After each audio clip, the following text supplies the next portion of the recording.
আছে 2 মাস পর। দেওরা, একটা কথা ছিল। কি? আজকে জান্নাত আসবে। তো না মানে, যদি ওকে নিয়ে আসতে। এটুকু রাস্তা নিয়ে আসতে হবে?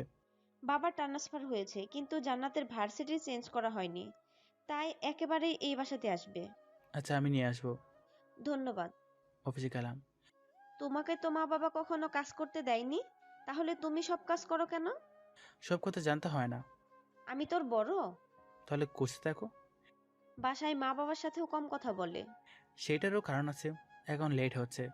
বাই। আমি যাওয়ার পর। মা, প্রতীকের কি হয়েছে? সে অনেক কথা। আমি জানতে চাই। সব দোষ আমার, তাই। কি হয়েছিল? আজ থেকে 1.5 বছর আগে একদিন সারা দিন ওর খোঁজ খবর নাই।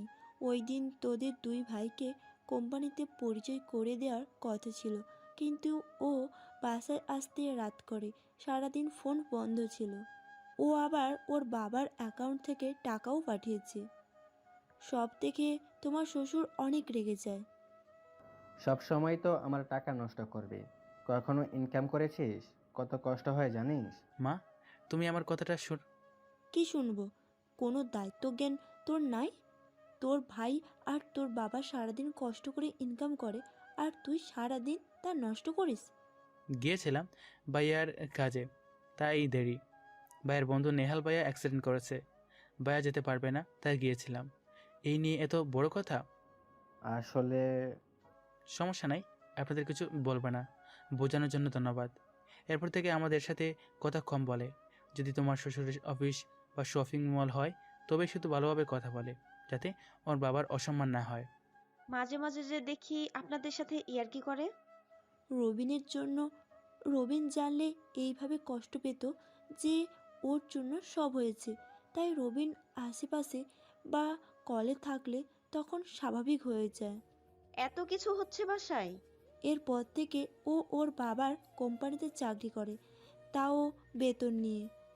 ওর বাবার দেয়া বাইক না নিয়ে নিজের কেনা বাইক ব্যবহার করে। অন্যদিকে আমি অফিসের কাজ শেষ করে জান্নাতের ভার্সিটির সামনে আসলাম।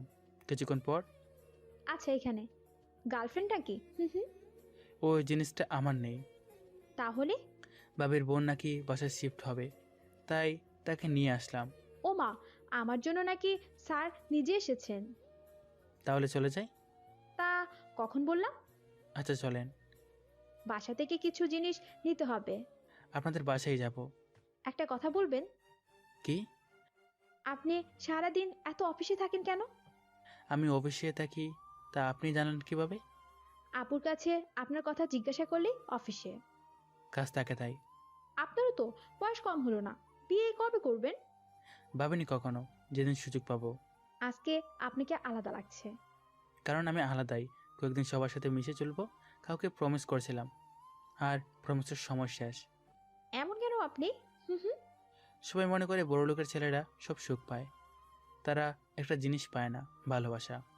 সবাই টাকার পেছনে ছুটে। আমি ক্লাস 3 থেকে কানাডায় ছিলাম, কারণ আমাকে উচ্চ শিক্ষিত হতে হবে। আমি না একটা সাধারণ জীবন চাই, যেখানে শুধু ভালোবাসা থাকবে। আমি চেষ্টা করেছি, কিন্তু প্রতিবারই বিফল হয়েছি। পাবেন পাবেন, সবাই ভালোবাসার মানুষ পায়, আপনিও পাবেন। আজকে আপনাকে গতদিনের চেয়ে ভালো লাগছে দেখতে।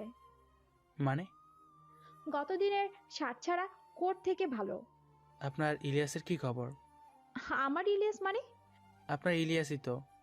আমার ইলিয়াস আপনার ভয়ে আমার আশেপাশেও আসে না। কেন? এই বাদরের দলে মারামারি করার মতো দুজনই ছিল, বাকিগুলো ওই দুটোকে দেখে পালিয়েছে। ইস, আমার জন্য মিস হয়ে গেল। বেঁচে গেলাম আপনার জন্য। তাহলে টিট পাওয়া আছে বাসায় এসে।